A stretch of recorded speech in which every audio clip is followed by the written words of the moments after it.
ईश्वरपूरपासून फक्त 15 किलोमीटर अंतरावर असलेल्या या सुंदर ठिकाणी तुम्ही गेला आहे का? चला तर बघूया हे ठिकाण नेमकं कोणतं आहे. ताकारीपासून अगदी जवळ असलेलं श्री कमळ भैरवाचं मंदिर. इथे पोहोचण्यासाठी थोडासा ट्रेक करावा लागतो.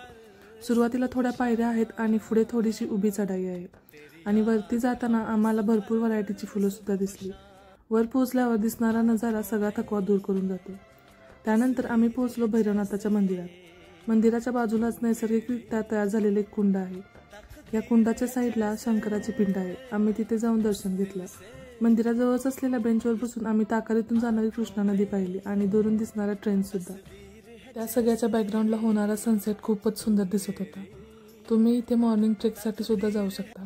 कमेंट सेक्शनमध्ये नक्की सांगा तुम्ही याआधी इथे आला आहात का आणि तुमचा एक्सपिरियन्स कसा होता.